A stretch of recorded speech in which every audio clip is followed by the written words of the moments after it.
I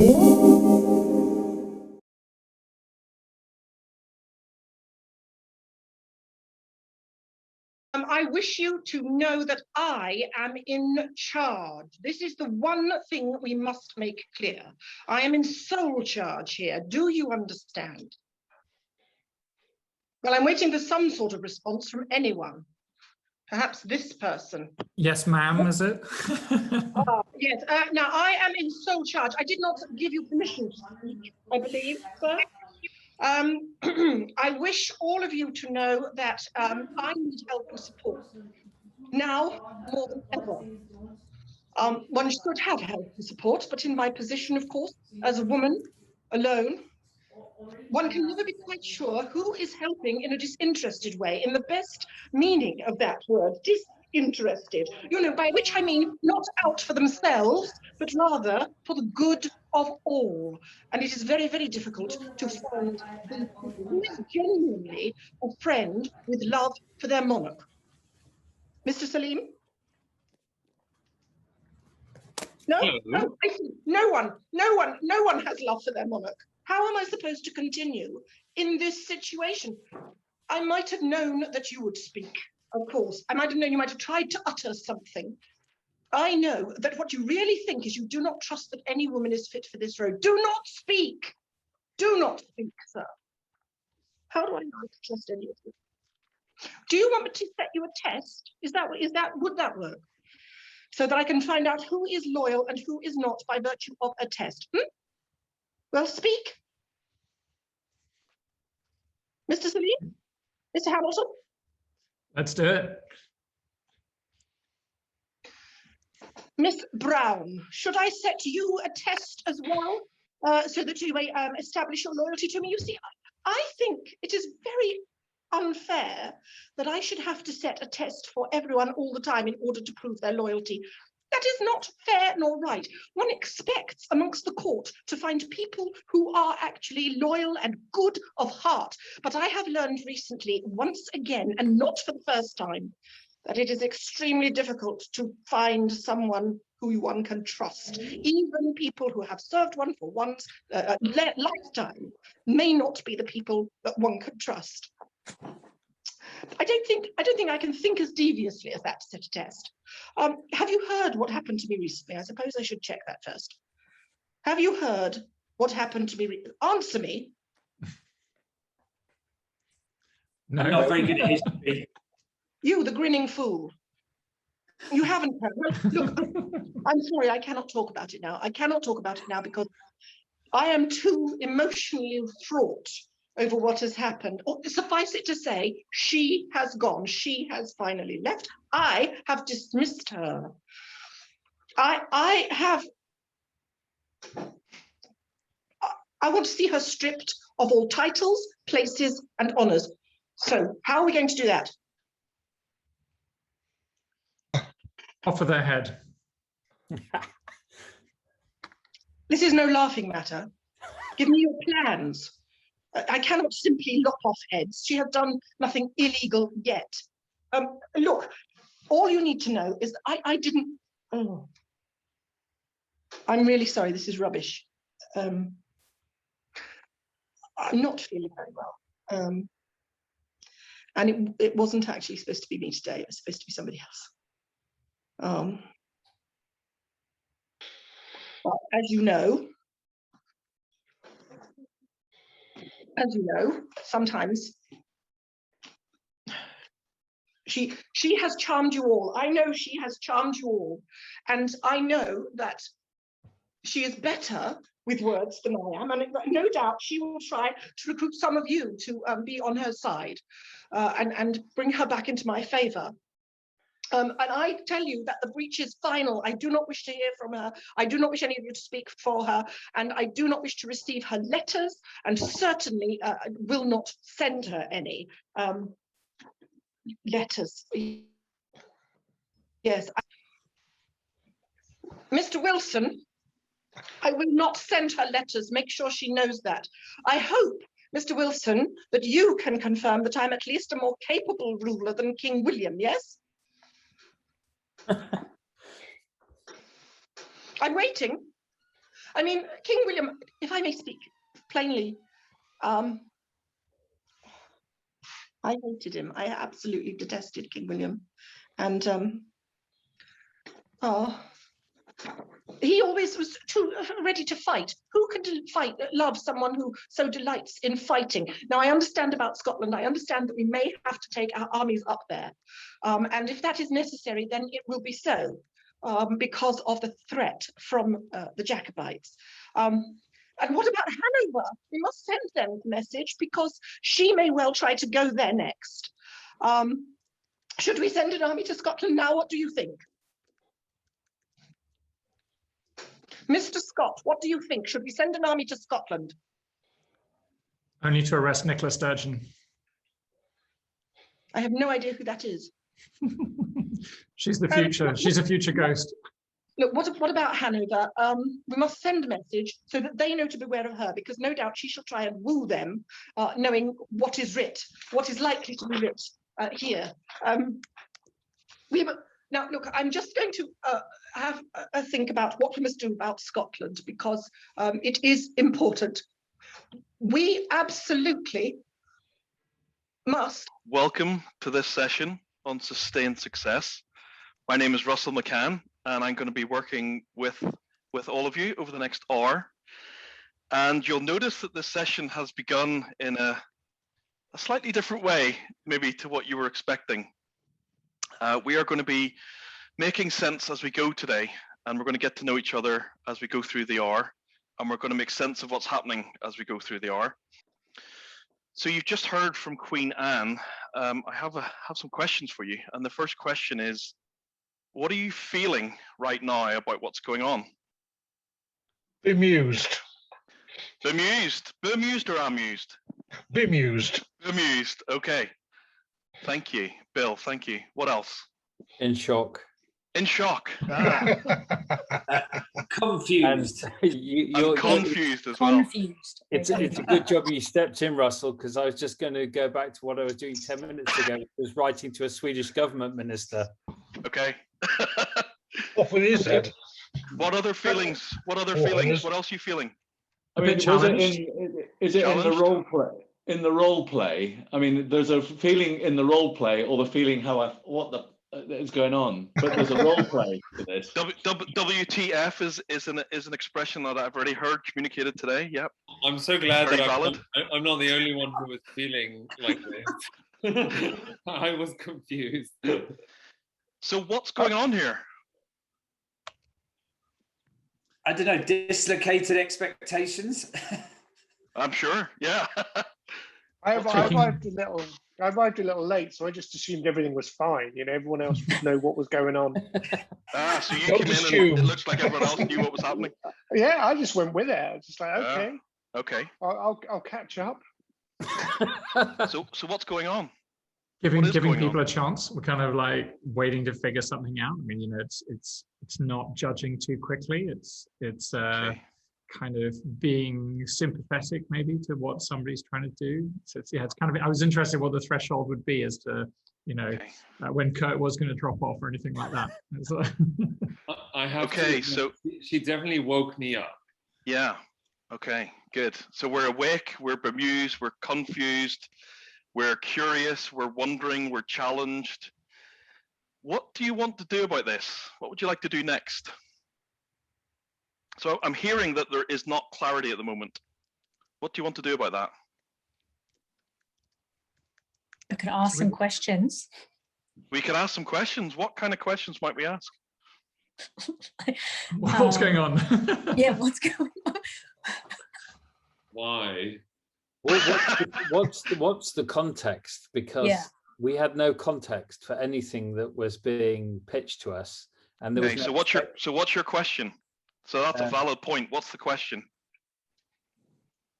What are you What's that all about? What's this about? Yeah. What else? What else might we ask? Who do you think I am? Yeah. Who are we to each other? Yeah, absolutely. What about the emotions? What's going on emotionally? Okay, so I'm encouraging you to come up with some questions now, and let's find out what's going on. And I think that Queen Anne is on her way back. You might also like to ask how she'd like to be addressed, by the way. She seemed to be getting quite irritated by how she was being addressed. And another thing, if I must be in front of all of you for an audience, you could at least do me the respect of treating me well, but nobody gives me respect. Nobody has given me respect, and that's all because of her, because of the terrible things that she said. How would you like to be addressed and respected? Who asked that? Who said that? Ted. I did. Mr. Hamilton. No, thank you, Mr. Hamilton. In the court of England, it is usual for you to address me as Your Majesty. I am, after all, Queen Anne of England, Scotland, and Ireland. And indeed, I'm only recently head of Scotland. I am now head of the United Kingdom. I'm very proud of that we have unified those three nations. So if you could refer to me as Your Majesty, it would be much appreciated. Thank you. So, Your Majesty, what do you think of your great-great-great-great-grandson and his American wife? Unfortunately, sir, you find me in the year 1711. How may one project several hundred years in the future? All I know is that it is Zoom, the quite miracle of Zoom. that there are people who one trusts about one. It will, all that will never change. Your Majesty, how can we help you? Mr. Denton, I am a woman alone. My husband is not king. He is only merely Prince George of Denmark. And as such, I relied very much upon Her Grace, the Duchess of Marlborough, for some years, for advice, for comfort. But you must know, what has just happened is that I have just dismissed her from our presence. For she has been so rude and so domineering. No doubt many of you have suffered from her bullying over the years. Yes, is there anyone here who can empathize with me on being bullied and domineered and not allowed? Oh, there's a slight nodding of one head, I see. It's good to know that I am not alone in that. And I have finally summoned up the courage, because she has much better way with words than I do, to send her from my presence. And that is why I have been so much at odds with my true nature. Thank you indeed for even asking, Mr. Denton. It is good to unburden oneself, and I hope you do not think any less of me as Queen. Absolutely not, Your Majesty. So, here we are at an audience. I am the people's servant. What is it you would have me do? Is there a task? Are there any thoughts about what task should be done? Well, let me tell you, when I came in, there was this piece of paper and this quill pen. Is it right that you would like me to sign this piece of paper? Your Majesty, what is perhaps you could explain what's on the piece of paper? Oh, I see. I thought you knew already. Indeed. This is the very letter that shall confirm the act of succession. This is why our audience started today. As you may know, my predecessor, my brother-in-law, the hated William, had no children. And as a result, the throne has fallen to me, and now I have no children. And we cannot have a Catholic upon the throne. This is the document that shall prove and make law the fact that we shall have a Protestant succession. So, all right, I'll do it. Yes? You think I should? What are you yeah, laughing? I'll do it. That's fine. You'll do what, sir? You know, I'll do the succession. You will do nothing, sir. Yeah, I think I should sign the paper. Do really? Well, I am queen. Everything must be ratified by me, sir. No, but I'm a queen too. I do not know who you are. You see, this is where I cannot trust people at all. Do you want me to sign this or not? Well, yes. Are you good at doodling? I can write my name, sir. I do not doodle. I do not have time for doodling. Okay. Your Majesty, why does there have to be a Protestant on the throne next? Is there maybe not an opportunity for change and to embrace Catholicism? Did you ever meet my father, sir? King James II was a Catholic who fled this country because his practicing openly of his religion was not what the British people wanted. And so he fled to Catholic France and there has raised up a child that he claims is my half-brother, but I believe was smuggled into the birthing bed in a warming pan and is no actual blood relative of mine. And if I do not sign this piece of paper, you will have that byblow on the throne. And what happens, Your Majesty, what happens if you sign that piece of paper? What happens? You, Mr. Denton, who have proved your loyalty, may be with me, and indeed all peace shall come. The succession will then go to the nearest Protestant royal line, which I have to say, you've got to go 2 generations back and then across, and we end up at the Electress of Hanover. So, Your Majesty, what are your intentions? To serve the people, sir. And what do you The people perceive have me that to signed. be? Hmm? What, in your opinion, constitutes serving the people in this context? Well, I am trying to make out what the people want from what you, my advisors, tell me, and you have done a very poor job of it generally. Is there anything you... Do you wish me to sign? Do you, the people standing here, wish me to sign? Are there any other things we should be discussing before you sign? I don't know. I mean, there's lots of things that could be discussed. There's Scotland, there's the Jacobite threat, whether we should indeed field an army. It's too much for me to think of. I'm bored now. Your Majesty, who drafted the letter for you? Oh, there you go. Still a question. Okay. What well done, is going Darryl. on? How did she get Zoom? You know, I mean, I'm time traveling, Zoom. I'm confused. Yeah, I understand. I think there is a sense of confusion. So let me help to clarify some of the confusion. I'd like to share with you, getting back to our discussion point for today, sustained success. What we're doing here is unpacking through an experience a model that I think is going to be quite helpful for you. I want to share 3 ideas with you today in this session. And here's the first one. It's a model that deals with constant change. And if I can get my slides working, there we go. This model has 3 dimensions. The dimensions are organizational state, leadership bandwidth, and long-term sustainability. And the first stage and state is called fix. And fix is characterized by a lack of stability, confusion, possibly reactivity. Maybe it's triggering, but if it's not triggering, it's certainly uncomfortable. And what happens in fix is that we're all running around with our hair on fire, trying to work out what's going on, and we're trying to solve it through tasks and through goals. And that creates a bit of a challenge. And the first challenge is it doesn't actually deliver sustained success. In fact, possibly quite the opposite. So fix is a state that we maybe felt that we were in at the beginning of this session. We talked about this sense of being bemused, confused, and all sorts of other words. The problem with fix is it doesn't really have any long-term sustainability. And so we need to convert it into something that is actually a bit more stable. And that would be what we call reliability.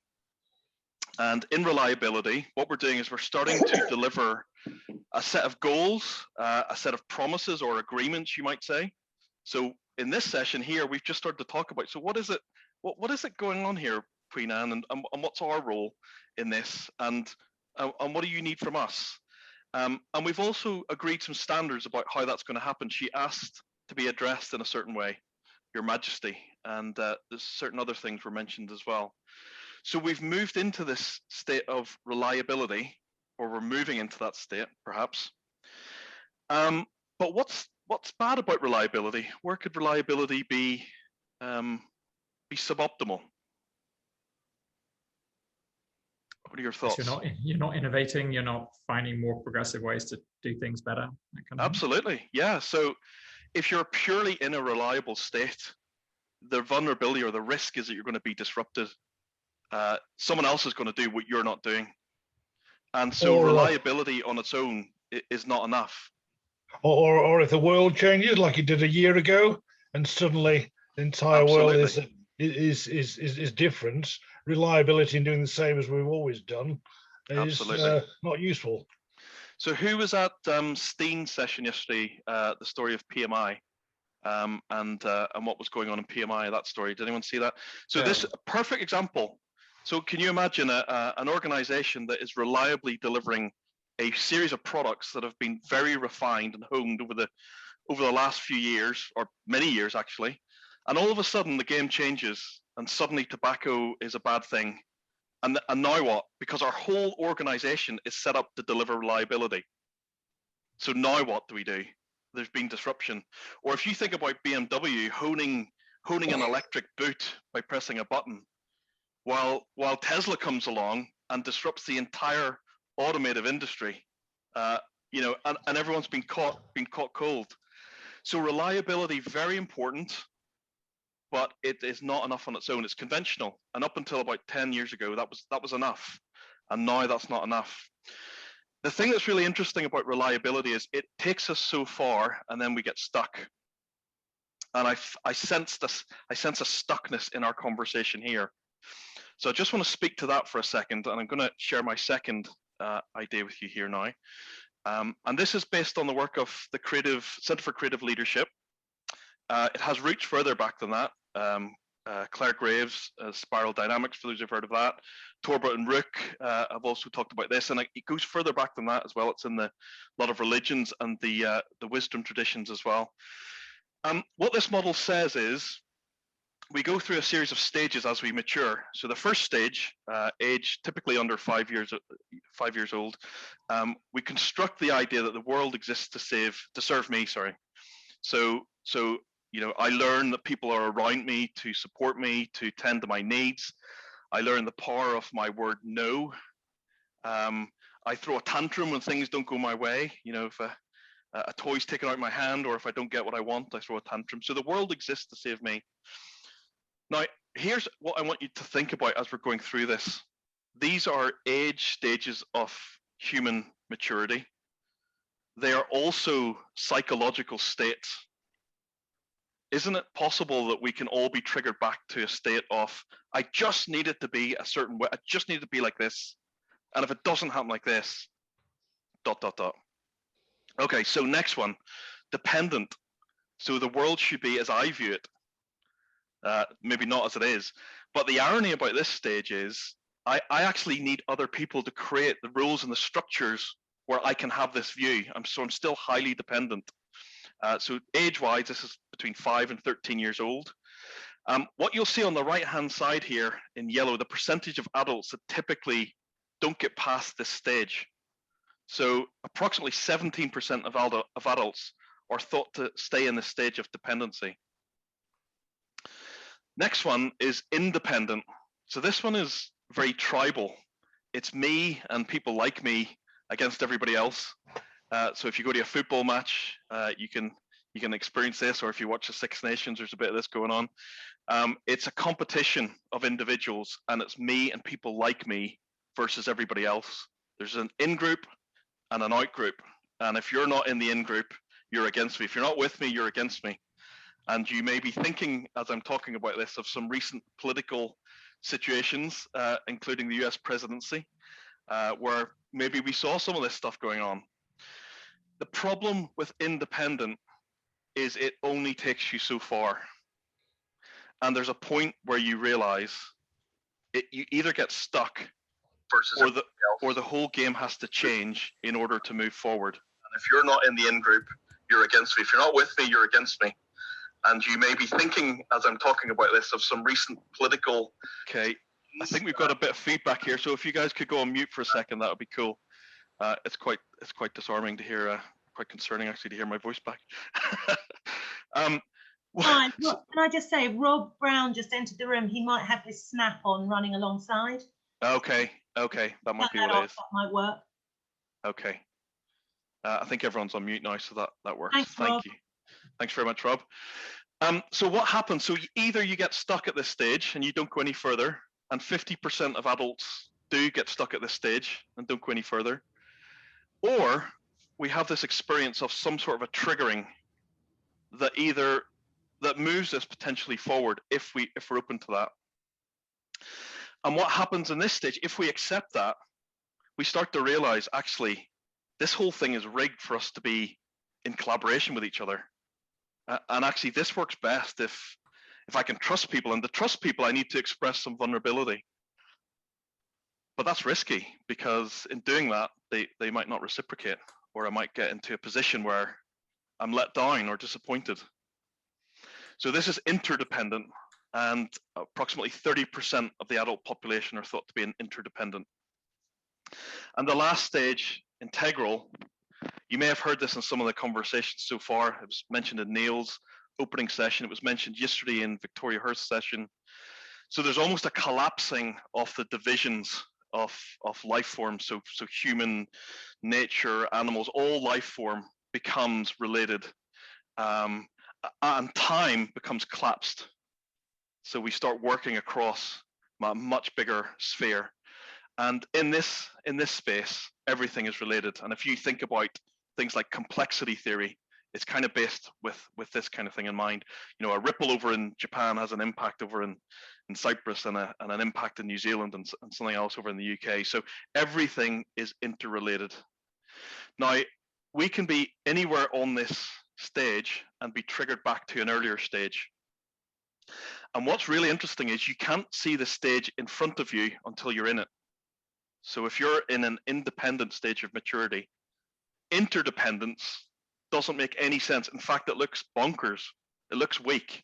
If you imagine the way that Donald Trump has talked about Barack Obama, you know, Barack Obama's policies look bonkers. What do you mean you've been paying subsidies and financing this, that, and the other? You know, it just didn't make any sense unless you're thinking in an interdependent way.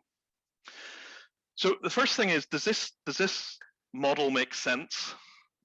Do you have any questions on this model before we move forward?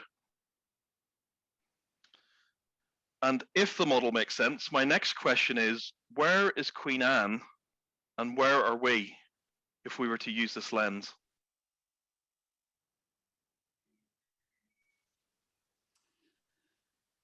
Queen Anne's right at the very beginning. Queen Anne feels like she's dependent, or was dependent on someone, yeah, you know, to help her make decisions and whatever else in the past. She actually doesn't feel like she can make a decision on her own right now. Yeah, yeah. And I'm not sure if I would say that's necessarily her sort of home stage or home base, but maybe interesting. She's triggered back there, as you suggested. And I guess it raises the question for me as I think about this model is, if we can't see stages we haven't yet lived, when we're triggered back, do we still have the ghosts so that we can get pulled forward? I would probably believe that we do under the right conditions, right? And so so it helps me as I think about these questions we were asking of what might she need what might I need, what might we need to be able to form those questions and show up differently as both a leader and a follower. I love that, Richard. Those are amazing questions, and I would like to answer them. So what does she need, and what do you need, and what do we need in order to move this forward?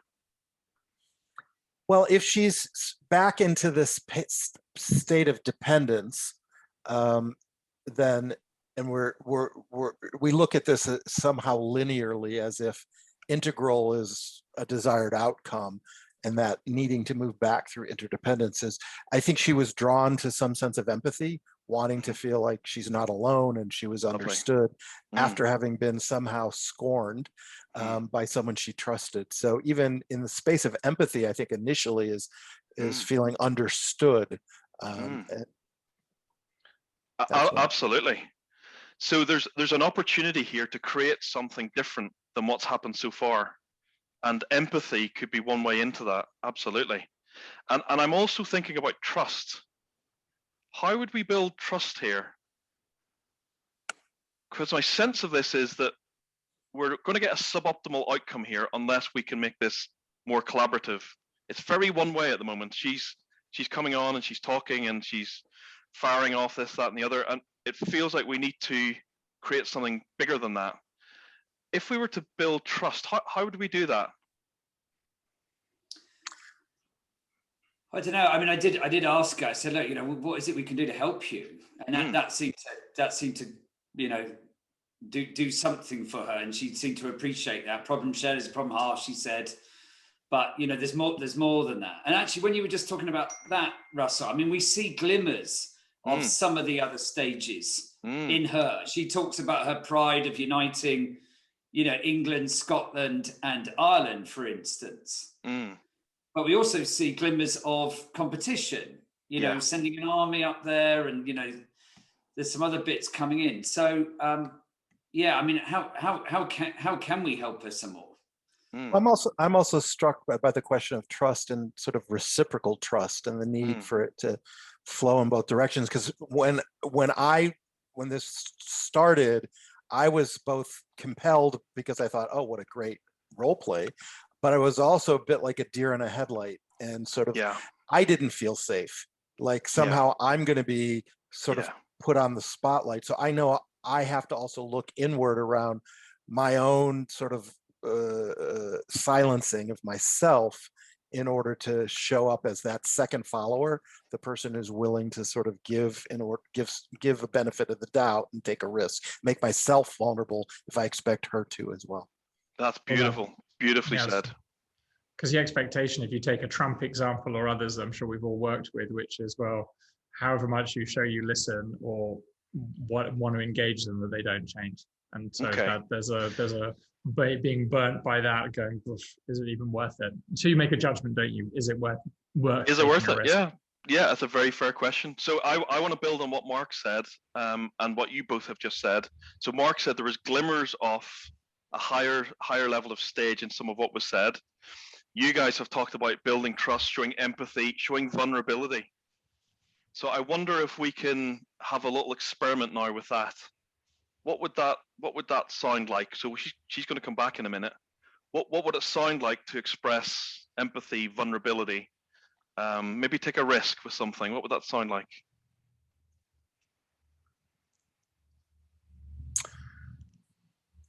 So for me, sometimes it's about sharing my own experience, not to suggest this is what you should do, but in taking the risk to self-disclose. Implicit in it is I trust you to hear my story, and in that there may be an opening. So I might say to her, when I'm uncertain about what to do, whether I should sign something or not, because I tend to be prone to action, I've learned that sometimes when I'm in doubt, do nothing until I get clearer. So is there urgency here, Your Majesty? Yeah. And I feel some doubt about what's going on. And there's a part of that that's making me feel unsafe.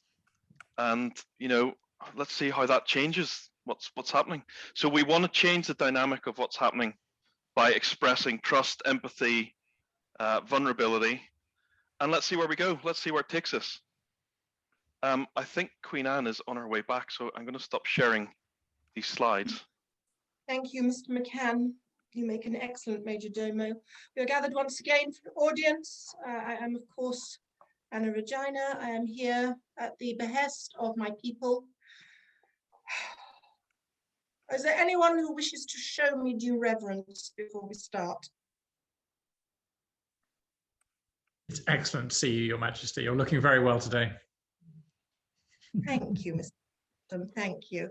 And I am pleased to see that you are among the number present today as well. Obviously, it would be even better if I saw bows and curtsies from those in front of me, but perhaps we are slightly less formal than we would. Oh, thank you, Mr. Denton. You are ever to be relied upon, sir. Indeed so, thank you. I am concerned regarding this letter, regarding signing the Act of Succession and telling Hanover that they are next in line. They are, after all, our German cousins. And there may be some resistance in England to a German line ruling us. But if we do nothing, gentlemen, then we face the French supporting my so-called half-brother, and they will come from Scotland as well, I understand. There are those in Scotland who are still faithful to the Catholics. So I am unsure. I think we should send an army, and particularly when I think about how I have been portrayed recently, I think we should send an army to Scotland to stop at least the Jacobite threat. That cancels that completely. And then we can concentrate on what we are going to do about the active succession in Germany. Your Majesty, I've always believed that violence is never the answer. Yes. I suppose there is that. But you know what I need, Mr. Budge, is it? Yes. Is a good leader of armies, a good strategizer, a good thinker who could perhaps draw up plans for me. If I don't know if you alone have any thoughts or military experience. Is there anyone else here who perhaps has military experience who would be willing to share that with me? Your Majesty, while I don't have military experience, what I'm appreciative of is the importance of having a strong back, which is what I'm hearing you say, is wanting to demonstrate that sort of strength. But I'm also a firm believer of vulnerability and having a soft front. And so that being able to hold both of those simultaneously. So I can relate to your being both certain and uncertain. I think that's a very much an experience I can relate to. Mr. Friend, it is the first time I've heard anyone in the court acknowledge that one is very exposed when one is in my position. And the fact that you also have felt this makes me think you should be upon the team that strategizes our next move. Perhaps you and Mr. Budge, indeed, so between you, if you are willing. It will mean, of course, that you must learn the full rules of court etiquette for the 17th century. Well, was 17th, we're here now in the 18th century. It sounds compelling. I need to think about it. Oh, so you are curious. I'm pleased to hear you are curious, sir. Then you, Mr. Budge, and Mr. Denton, of course, we have already established your friends. Mr. Hamilton as well. Are there any others who would be willing to expose themselves to the rules? I'm looking at you, Mr. Scott. I fear that you shall have most trouble in embracing the rules of a bygone time. Yes, I'm not entirely feeling at this stage that it's my responsibility or that I want to play. So I'm just wondering, because I'd love to be helpful if I can. I'm just, from this point of view, I'm just, I think I need to be open about my level of confusion and amusement and reluctance. Yes. Well, thank you, Mr. Scott. That gives me food for thought. I shall take a moment to think about this all, but those of you that I have named, you may come and see me in the Privy Chamber shortly. Thank you.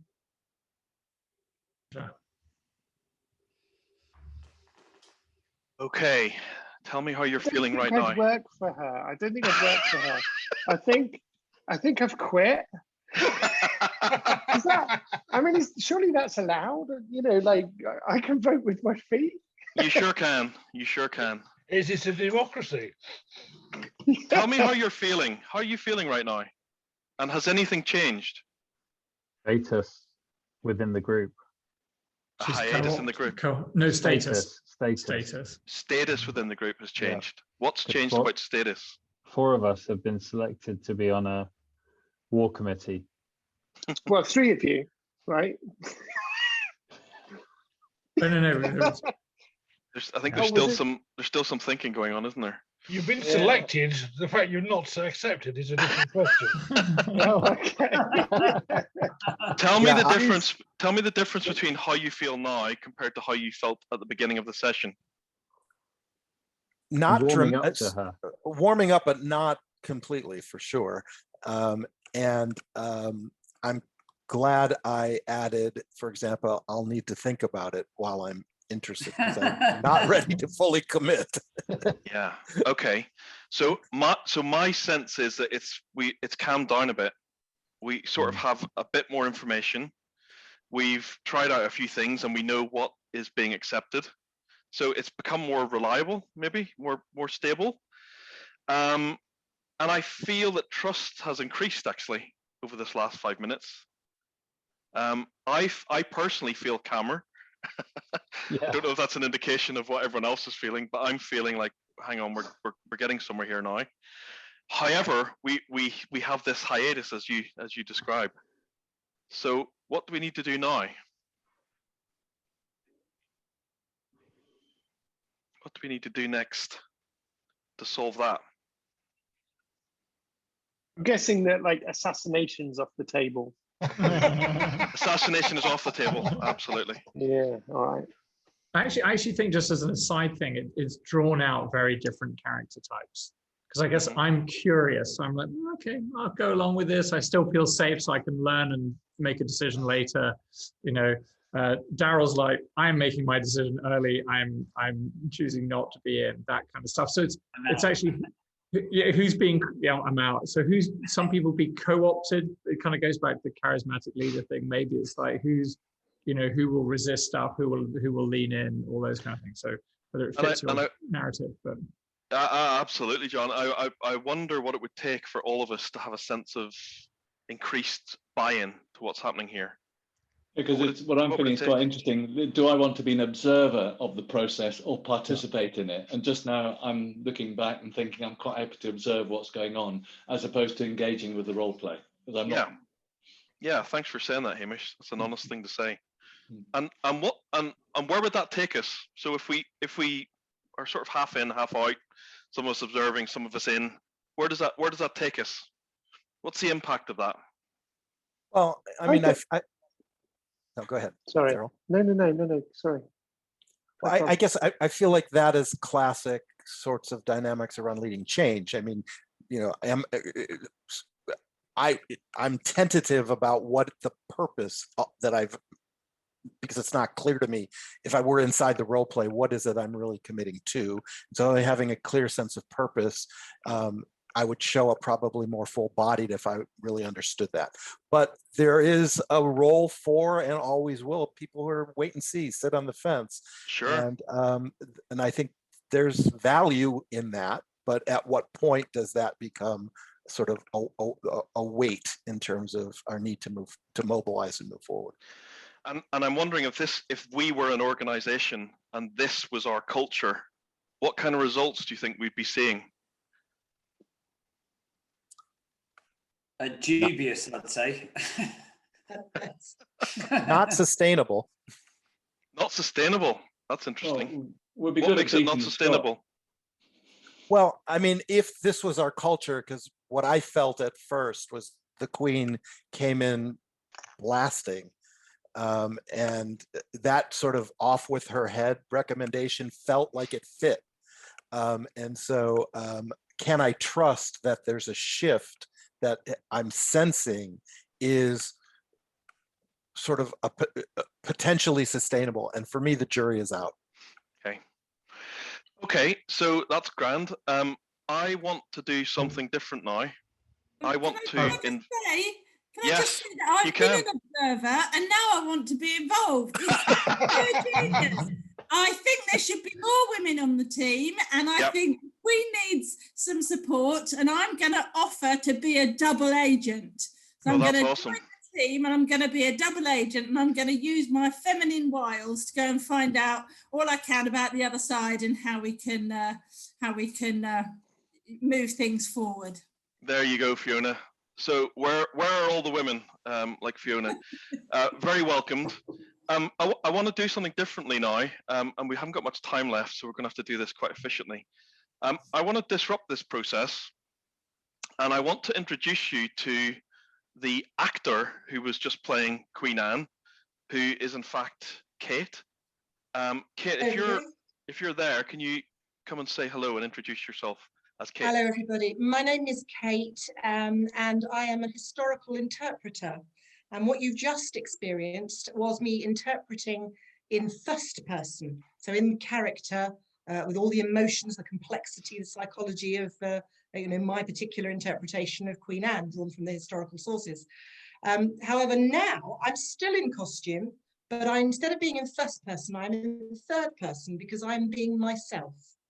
And this is, if you like, us doing that gear change of adaptability. As Daryl quite rightly pinpointed, it is sometimes extremely difficult for people to feel that they can enter and role play. Fiona, thank you for stepping forward and being so willing to be, to play the game.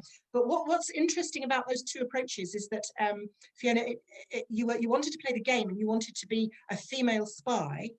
Within the historical record of France and the Hanovers and the Jacobite threat, there's not much that talks of any English female spy going there. Well, I bet it happened. Unfortunately not. It might have been a very good spy. But just in terms of the structure that live historical role play and certainly interpretation of the historical sources can bring to opening up models like this, we are not bound like a murder mystery to let's find the trick, let's find the one character that's going to solve it, there's a quick fix, because that's not how any of this stuff works. In fact, it's much more to do with all the balances and Russell has already introduced you to two models that can be used in cahoots, because there is so much to unpack. So in fact, one good way of drawing people in and being able to address, who was it? Was it you again, Daryl, who brought up the modern issue of Meghan and Harry and the royals? Well, that's a fantastic thing for a modern issue for the Stuart Queen to be asked about. But of course, if she's in first person, she can't talk about it. But being adaptable and changing the gear and coming into third person, I can absolutely talk about what I think as the interpreter Queen Anne might have made of Megxit. And indeed, what would that have been? Well, I suspect she would have been absolutely horrified, because like her father who ran away, as she saw it, from his responsibilities, she would probably interpret Harry as having done something similar in the way that he has abandoned the firm and the duties. In terms of, well, marrying a colonist, I mean, let's not even go there, so there's all sorts of things that she would unpack from her empirical standpoint that would have been very interesting, but impossible for her to do from a first person point of view. So there you are. Thank you for playing the game with me. I would like to, just for my own ego and my own pride, say I was consciously being the worst historical interpreter that I could be. And picking on people and humiliating them and putting them on the spot and that sort of thing. But in terms of thinking about being triggered, hopefully it wasn't just the Queen that was being triggered. Hopefully some of you were also being triggered and feeling all those emotions, because those are real emotions, even though this is a whole fake setup. Those are real. Your awkwardness, and that whole, exactly what you mentioned before about when Hamish was saying, I think I just want to observe and be safe. That is absolutely something we've seen when I've been running trainings with Holos. Again and again and again, there are participants who that is their way of engaging in any meeting that has a difficult conversation in it. They will simply not be present. And is that effective? Not necessarily. So with the coaching, hopefully we're encouraging people just to be that little bit bolder. Thanks so much, Kate. That's amazing. Skillfully done as ever. And I want to just finish by rounding off the model, because we didn't get to the end of it. So here's where it goes. In order to deliver sustained success, after reliability, after we've built that, we need to create a culture of ownership. It was really interesting. There was a point made, I still don't know what the purpose is. So we need to be really clear on what the purpose is. From a leadership point of view, we're also developing ourselves and each other. So we're learning, we're vulnerable with where we need to get better and all of that. And we're working on decision-making as well, distributed decision-making, to enable and to resource the organization to make good decisions in a timely way. And that culture of ownership gives us the opportunity to be adaptable. And adaptable means being able to be agile and innovative through the leadership skills of creating a vision that's big and scary and audacious and inspiring, and that attracts followers, and being able to innovate, because actually we were scared of disruption up until reliability, but now we're actively seeking it out. We're trying to disrupt ourselves. So Apple still need to make iPads and iPhones that work at the same time as building a self-driving car. So we're disrupted. We're actively seeking disruption from within, We're also recognizing that collaboration is essential. We can't do this in silos. We can't do this on our own. We need to collaborate to be effective, and that we hold ourselves accountable and each other as well. Now, I don't want to leave you with the idea that reliability isn't important. Reliability is absolutely important, and sustained success means being able to deliver both reliability and adaptability at the same time. The skill is to do both simultaneously, and that's what delivers sustained success. And there's a particular kind of leadership that enables that more than any other, and I just want to share that with you as we start to close. So you will have, some of you will have seen this model already, some of you will know it intimately, some of you will have heard about it in the session with Neil at the beginning of Tuesday. I'm not going to go through the whole thing, but let me just call out the parameters here. So the vertical axis is talking about reach, which is the level of impact that a leader has, team, organization, system-wide. The horizontal axis is talking about motivation. So the difference between status and purpose. Is the leader primarily driven by the fancy car, the big corner office, you know, the air miles, the hotel rooms, the bonuses and all of that stuff? Or are they actually going after something bigger? Are they actually trying to create a sense of purpose that's bigger than themselves? So the bit that I want to focus on here is authentic leadership, authentic behavior. And you'll see the link here to this scale of maturity along the bottom as well, along perspective. Interdependence is what enables authentic leadership. Creating collaboration, creating trust, vulnerability. And what authentic leadership creates is an invitation for all of us to be the best version of ourselves. So what are the conditions that would enable that to be possible? What do I need to do for me, and what do I need to do for us so that we can be at our best? It may be that we have certain ways that we agree to have meetings and don't have meetings. It may be that we agree certain codes of how we want to work, what's important. We're definitely going to be thinking about psychological safety. How do we get all the views on the table? How do we hear everyone's voice? So authentic leadership is what enables sustained success. I want to leave you with 3 questions. And the question is, where are you being invited to sustain success right now? And I want you to think about this in 3 ways. Through leadership and disruption of change, through managing reliability, and where is it that you just need to be a supporter or a follower? And by the way, that's a role with agency as well. That's not a passive role. That is an active role. It's a proactive role. So where are you being invited to sustain success right now? Through leading disruption or change, through managing reliability, through supporting or following. I'm going to pause there, and if you have any questions or anything that you would like to clarify, or if you'd like to say this was all rubbish and a complete waste of time, you can do all of that. So we have 5 minutes. What are your responses, reactions, thoughts?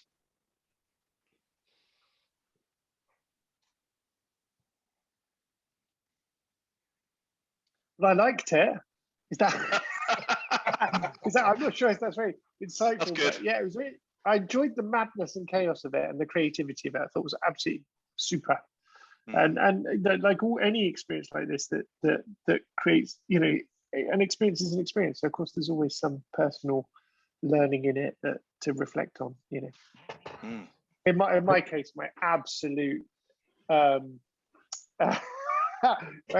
absolute rebellion if anyone from a position of status tries to tell me what to do without any collaboration. Yeah, indeed.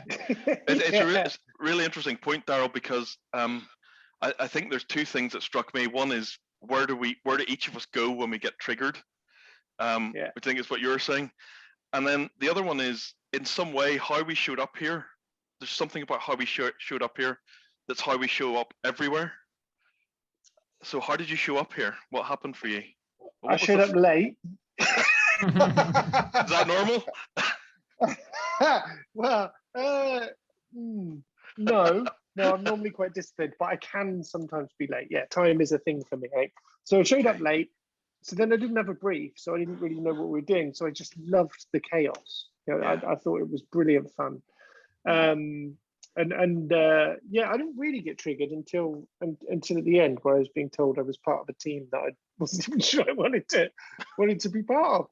So, but yeah, I enjoyed the madness of it, and I think, you know, reflections for me. One was the moment of resistance towards the end, and the other reflection was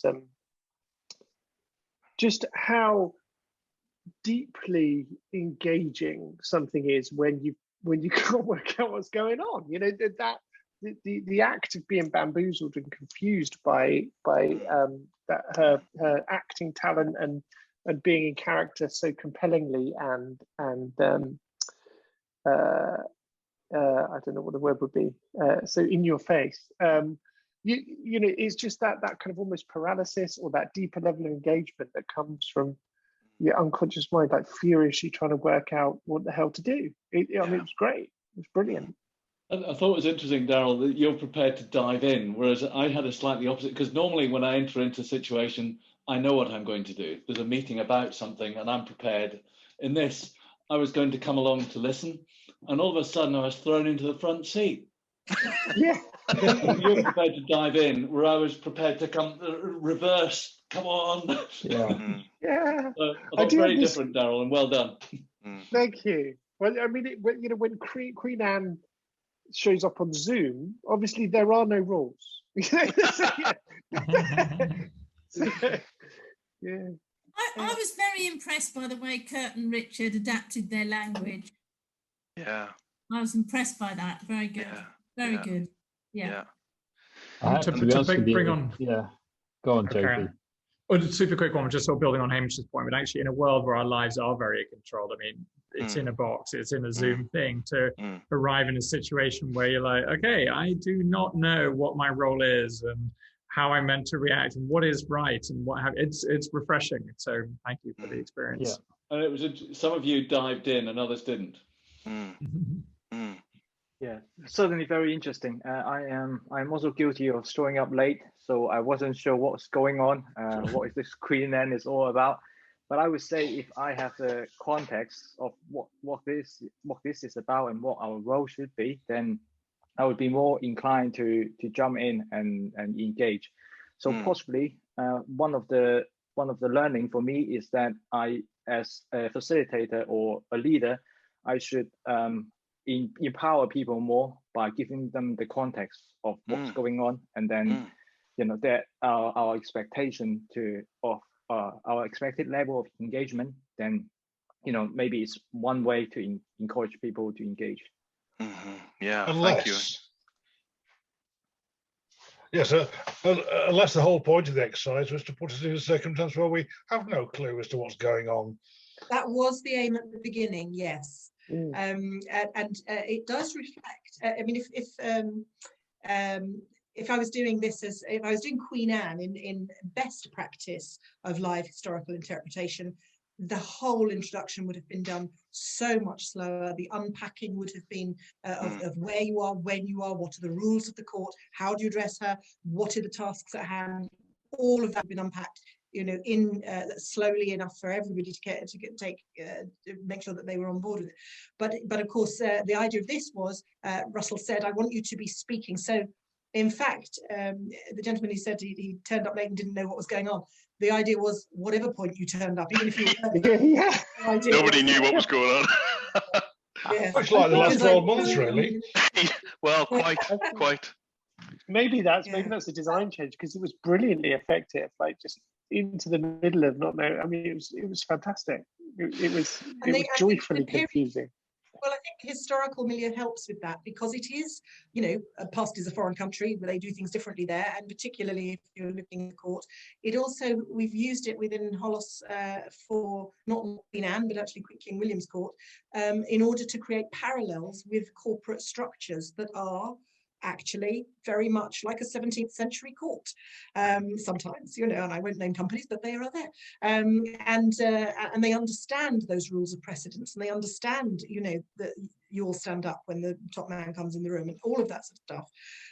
So actually it can be very useful in giving people a comparative study as well in then and now. It's not so different in some respects. I think our time is up. So I just wanted to say thank you very much to everyone who spent the hour here. I hope it was valuable for you. I hope there's some takeaways, and don't be worried if you have more questions than answers at this point. That's okay too, but I appreciate you being here. And Kate, thank you so much for another brilliant performance. It was awesome. Thank you. It's brilliant. Thanks very much. Thank you for putting up with it.